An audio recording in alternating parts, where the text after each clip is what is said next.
Happy Friday, happy Thursday. We are not Friday yet. Um, so today I would like to talk about decision making.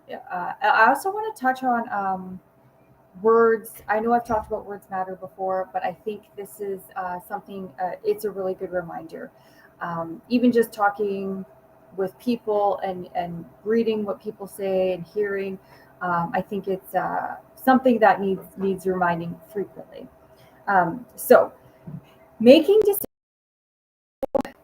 Just a fun fact to start is I think I've talked about this a little bit before. Did I talk about why it's good to be a good decision maker? You know what? Honestly, I cannot remember. Uh, Anyways, we'll talk about it again then. Um, so, fun fact is the top one percenters, the most successful people in the world, are excellent decision makers. They make decisions super fast. They rarely, pretty much never go back on their choices. They never change their mind. They know what they want. They know what's good for them. They make the choice. They carry on with life. And you know what? This really makes so much sense. I was writing up my email yesterday about this, and it just got me thinking how much time we waste. For people when we're overwhelmed, and the number one thing I hear from most people out there is, I don't have time. And I get that, but it's funny because then we think about all the time we waste, and that is so huge. So you think about, if you're trying to make a decision, even if it's something as simple as like watching a movie, and that may take 5 or 10 minutes just to pick a movie, right? Which, I mean, if you're sitting down and that's what you're doing for the evening, it's no big deal. It's not like you're going to be late for anything, but it's just, one example of wasting time. And then you think of like business choices, for example. So you want to make an investment, or you're like, okay, is that course good for me? Or should I, whatever it might be. And I know for myself, like in the past, I remember talking with massage clients and making lists, the pro con list, listing everything out. Is this a good choice? Like, what should we do? And I mean, it's one thing if this is a fun activity, if you guys as a family are trying to decide on a family vacation and you make a little bit of a game about it, like, oh, let's all make our like presentations. You think Disneyland, you think going to Mexico, you think maybe a road trip, and you list out pros and cons and stuff. But it's a fun event. The whole family's involved in it, and it's not stressful. It's just like something fun to do. But this is like, especially when it comes to business, trying to make these choices, or similarly, even if it's something like painting a living room or the kitchen or something, and you can't decide on a paint choice. Well, 2, 3 months later, you start getting upset. You start getting, I don't want to say stressed about it, but there is that different kind of stress where you look at the kitchen, you really want to paint it. So you get like irritated and that sort of stress that it's still not painted. But in the meantime, it's only not painted because you haven't chosen a color yet. Because you sit there with all the swatches, you're asking your friends and family, you're putting it on social because you can't decide. Next thing you know, it's going to be like a year later and your kitchen still isn't painted or something. Do you see what I mean? Now, obviously, not painting your kitchen is not the most negatively impacting thing in the world. More likely, it's just going to be that irritation you have about looking at your kitchen that you want painted and it isn't, so it's not the end of the world type thing. But this really comes to play when we're talking about bigger life decisions, especially spending money, what vehicle to purchase, should you trade in your vehicle, should you take this online course, should you change jobs, whatever it might be. A lot of people tend to procrastinate until basically life like makes the choice for you, which I will say we are all in charge and responsible for our lives. So at the end of the day, it is still on you. Like, even if you procrastinated until the choice was gone, and you think that, oh, well, that was just life telling me it wasn't my turn or something. No, no, no. That was you choosing to not make a choice and then choosing to allow that time to expire, because we all know that just about everything has a limit. So if you think, you're just going to procrastinate till the offer is gone and then somehow it wasn't up to you when you knew, right? So this is again, and how many hours did you waste humming it over? You're laying in bed, you're not sleeping at night, staring at the ceiling. What should I do? Should I do this? Should I do that? Even like getting ready in the morning. I used to back in the day when I had high stress, high anxiety, all the things. Um, I used to have a tough time deciding what to wear because I was a massage therapist. So literally, I wore a scrub top and I wore Lululemon pants every single day, always. Like I don't want to say I looked the same because I had fun scrub tops and stuff, but it was always that same, like that was my uniform. So when we go out, I had the hardest time deciding. And I would always ask my boyfriend, like, oh, what do you think I should wear? What should I wear? What should I wear? And I would spend 10, 15 minutes, 20 minutes trying to decide. I'd put something on. I didn't really like it. I'd put something else on. Next thing you know, it's been like 40 minutes. I'm still not dressed. And now we might be running late because I cannot make a choice, right? How much time we waste with stuff like that, right? And I mean, at least if I'm procrastinating choosing an outfit, more likely we're just negatively impacting whether we're showing up late for friends or maybe a dinner reservation. So again, it's not the end of the world. It's not like you missed out this great business opportunity that literally could have changed your life, but it is still wasted time. That's still 40 minutes you spent stressing, having anxiety, having all this negative stuff around you and in you and emotional turmoil. Like for what? And let's be real. If you work long hours, you don't quite have that good work-life balance set up anymore. 40 minutes is a lot of time in a day. I know when my work days, like Monday through Thursday type, 40 minutes was pretty much all I had after work to actually relax. So that's a lot of time, right? Like, and we really need to realize and take a hard look and see all of these places we waste time because of procrastination and because of not being able to make a simple decision, right? Similarly, I don't know, this can play out in every scenario in life, right? And the bigger thing, I think it's such a big deal because it's literally having control over your own life, like having your own power to decide for yourself. I think that's very, very huge. There's a lot of places, we think of different, maybe communist societies, very not, I don't want to say not progressive, that's not quite right, but there's a lot of lifestyles that don't give choice. Even even if you like went to boarding school, there's a lot of places where our choices are taken away from us. And so I think it's really important to realize that it's not something to just be given away to other people. It's not something to really take for granted, that ability to choose. And it may seem trivial to choose what kind of socks you're going to wear or how am I going to wear my hair. But again, these are not necessarily choices that everyone has. And to just kind of not realize that sense of power it is over your own person and to allow other people to control your life, because that's really what that is. And that's why, again, we go back to that 1% or those super successful people. They decide fast and they don't change their mind because they know decisions are that important that we don't want to spend an hour deciding.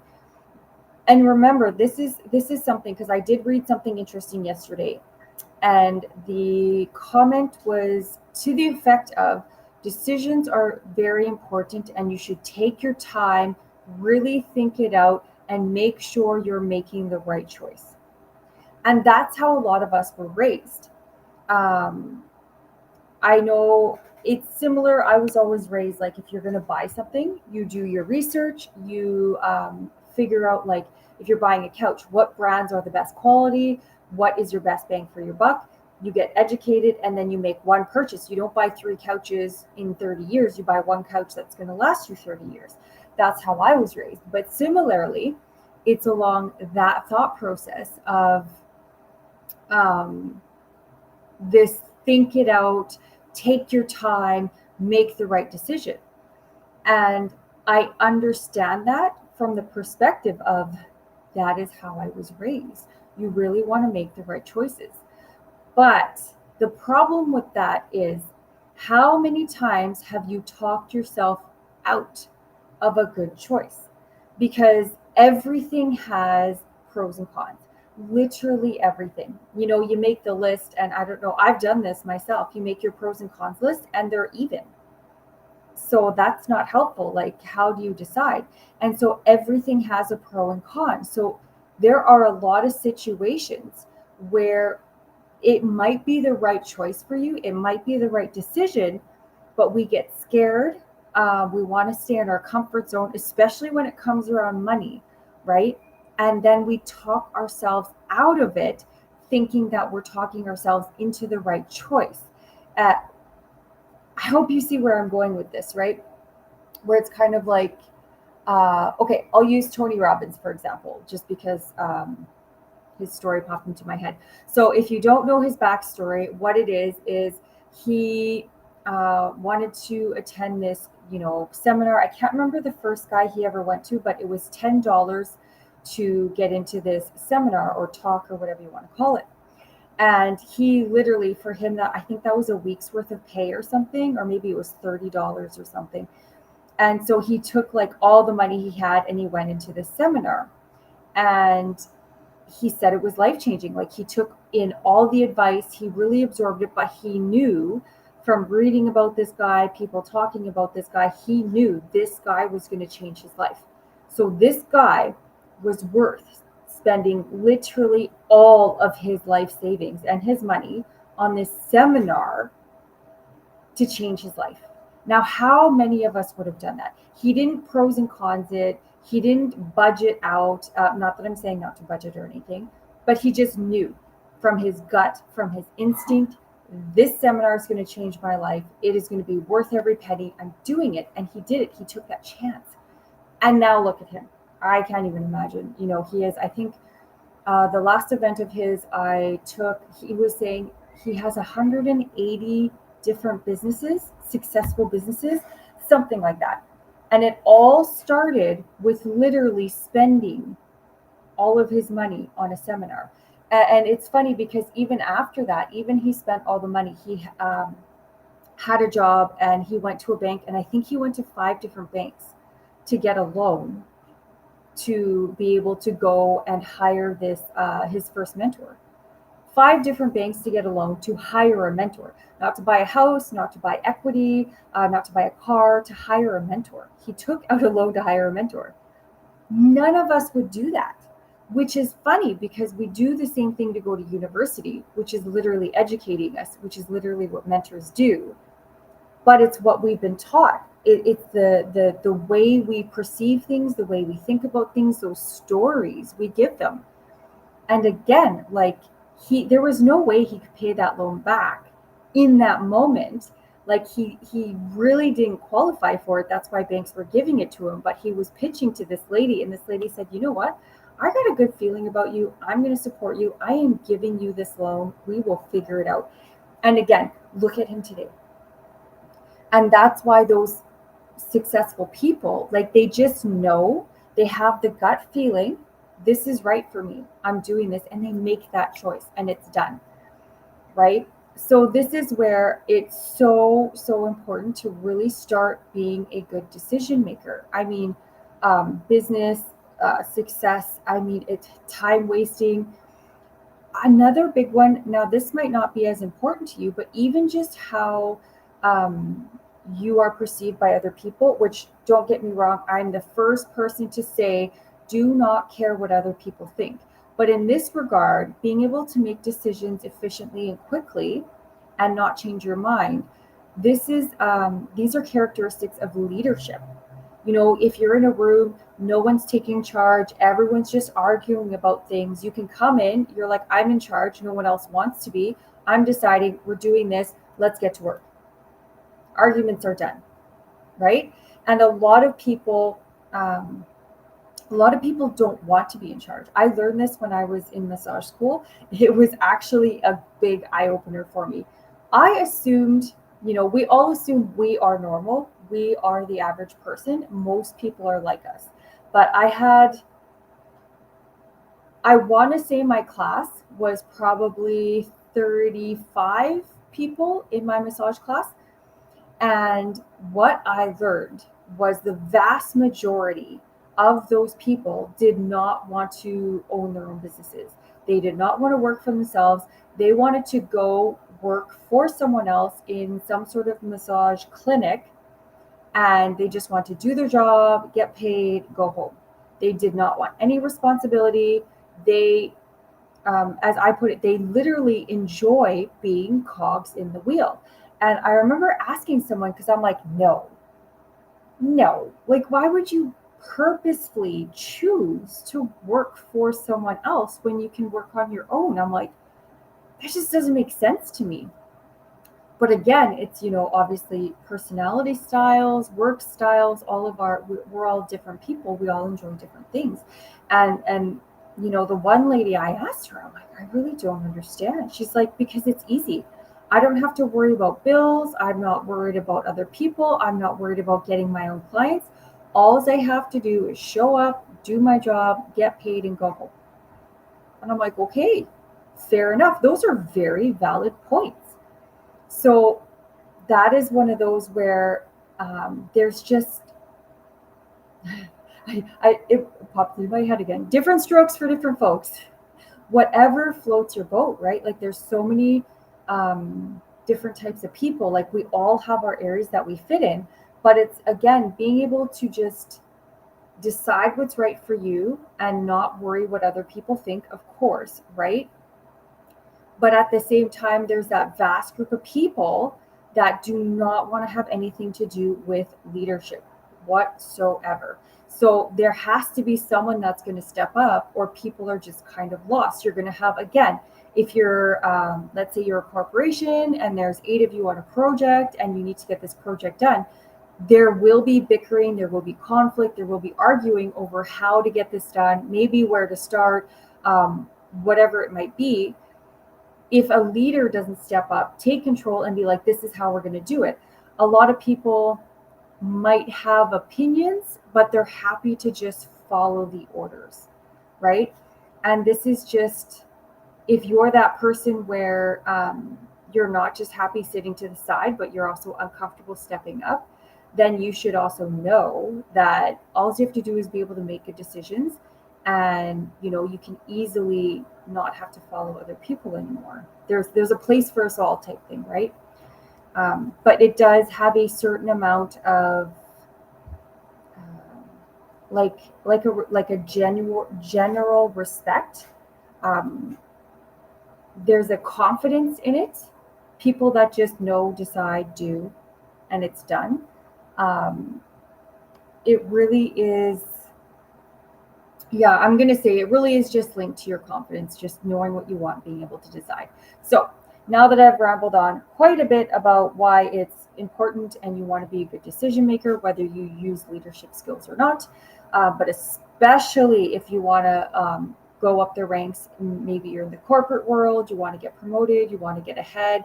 If you want to move up in work, there is almost always a leadership aspect, and you're going to have to be able to make decisions. So if you are currently not a good decision maker, how to get started on this? This is I'm going to say pretty simple, really. I think everything techniques, tools, everything I have is pretty simple. So a good way to do it is also find areas to be able to decide. What should we have for supper? If you never care, then start caring, like have an opinion. Actually, that is the best first place to start in making decisions and deciding, because we have to have an opinion about something to decide on it, right? That's the whole basis of like making a decision is choosing, and in order to choose we have to have an opinion. So start making opinions on things. If you're already a person who makes opinions, you're just uncomfortable voicing them, you're going to have to start voicing your opinion. So that, like, keep it simple in the beginning. Things like, hey, should we have rice or potatoes? Voice your opinion. Maybe you're not ready to say we're having potatoes, but you can voice your opinion and say, I think potatoes would go better. And maybe you get vetoed by the rest of the crowd because maybe, like my boyfriend, they just love soy sauce, so they love having rice because they want to put soy sauce on it. Who knows? It doesn't matter. But the fact is, do not focus on the fact your potatoes didn't win. Focus on the fact that you said it. You got out of your comfort zone, you said it. Who cares if they took it or not? You vocalized it. That's so, so important. And just really, even if you don't have a lot of opinions and you're a person that isn't used to having opinions, we were all raised differently, households, schools. So I don't want to assume anything about any person out there. But even if you can start with things like, okay, what you don't want. So even, boyfriend and I, if we go to watch a movie and both of us are pretty open and we don't really have an opinion on what we want to watch, okay, what don't we want to watch? Let's narrow it down that way.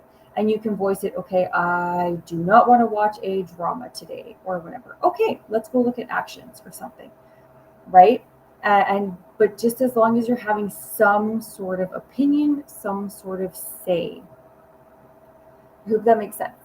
And then it's really good to, it's kind of like when you practice saying no, when you practice deciding, you can create little situations for that. Like if you guys go out to eat, if you want to stop somewhere, like there's so many little ways we can insert different decision making, or again have opinions, and do it.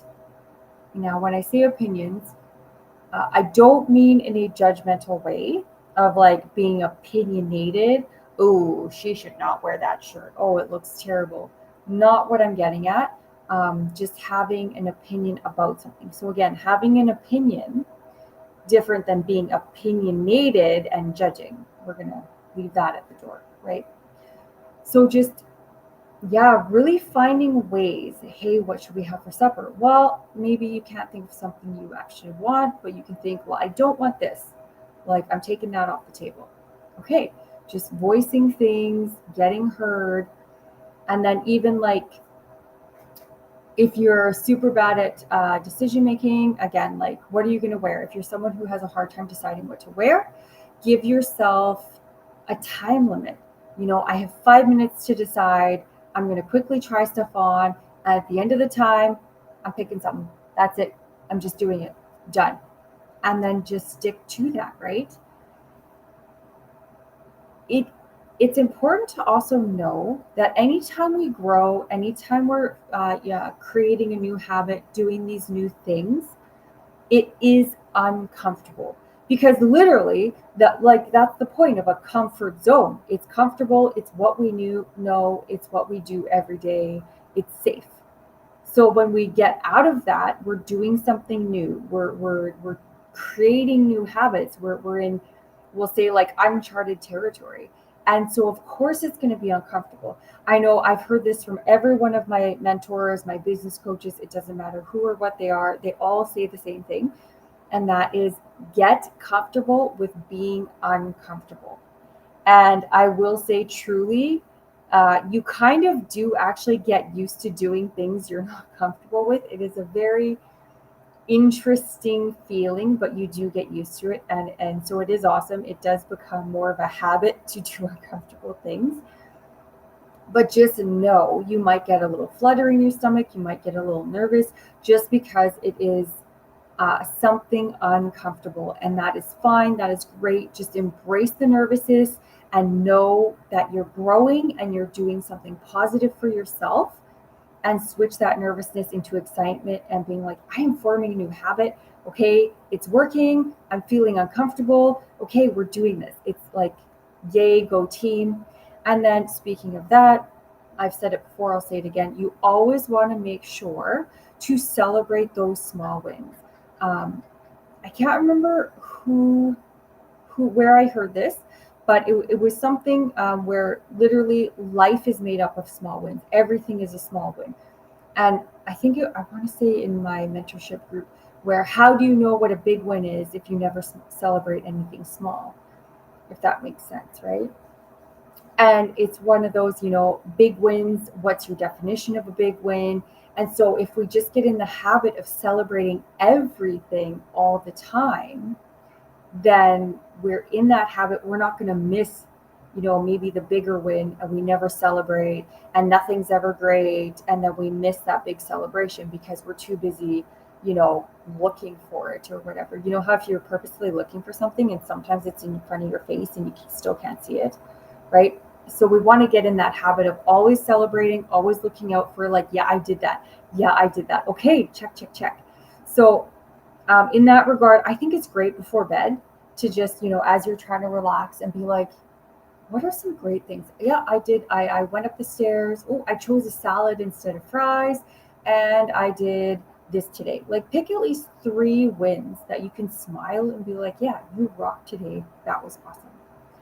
And the other thing, and this is from the mindset perspective, is if you're constantly celebrating small wins, and of course, celebrating is positive, celebrating is happy, celebrating is being proud of yourself, and you have 5, 10 small wins throughout the day, well, now we're smiling, now we're happy, it's another way to stay in that positive. It's another way we're choosing to increase our happiness every single day, right? So it's just these little tricks, right? It's just everything has multiple purposes. Everything, it all ties together. Um, yeah, I don't say things and tell you guys to do things or try things for nothing. It's all purposeful, and it's that even sometimes I make my boyfriend laugh as a just kind of joking around or something where because I joke like just winning all day, right? You stay in that gratitude. Life gives you more things to be grateful for, yada yada. And I do practice like the manifesting law of attraction, stuff like that. And it's funny because even if you're just going along and like you miss a pothole or the light turns green, right? Just and now we're both smiling, we're laughing, and we're happy, right? Like just little things, pulling out that positivity, pulling out that happiness, just something extra to make you smile in the day. Can we ever smile too much in a day? Can we be too happy, right? All right, guys. Again, as always, any questions, any comments, any opinions, let me know. I pleasantly will ask you very politely. I would prefer not to have harsh judgments, but if that really floats your boat, you want to give me a criticism, I am open to improvements. If you're going to tell me I ramble too much, I know I am working on it. Give me the thumbs up. That helps push me out in the algorithm. And subscribe and tell your friends. If this has any value to you, any help at all, it will help other people in your life. As much as I say, like sometimes we are not always the normal, but there are just basic normal things we all go through and we all need help with. Stress and anxiety is just one of them. So yeah, if this helps you, it will help other people. And so please tell them about it. They will thank you. I will thank you. And we can all be happier together. All right, guys. I think that is everything I wanted to say. Yeah, so happy decision making, really get on that, and then trust yourself. That's a big one too. Once you decide, trust you made the right decision, do not change your mind and just go with it. So even like that focused attention where if you have to distract yourself, just know it's right. There's a reason you made that choice. Stick with it and carry on. All right. I will talk to you guys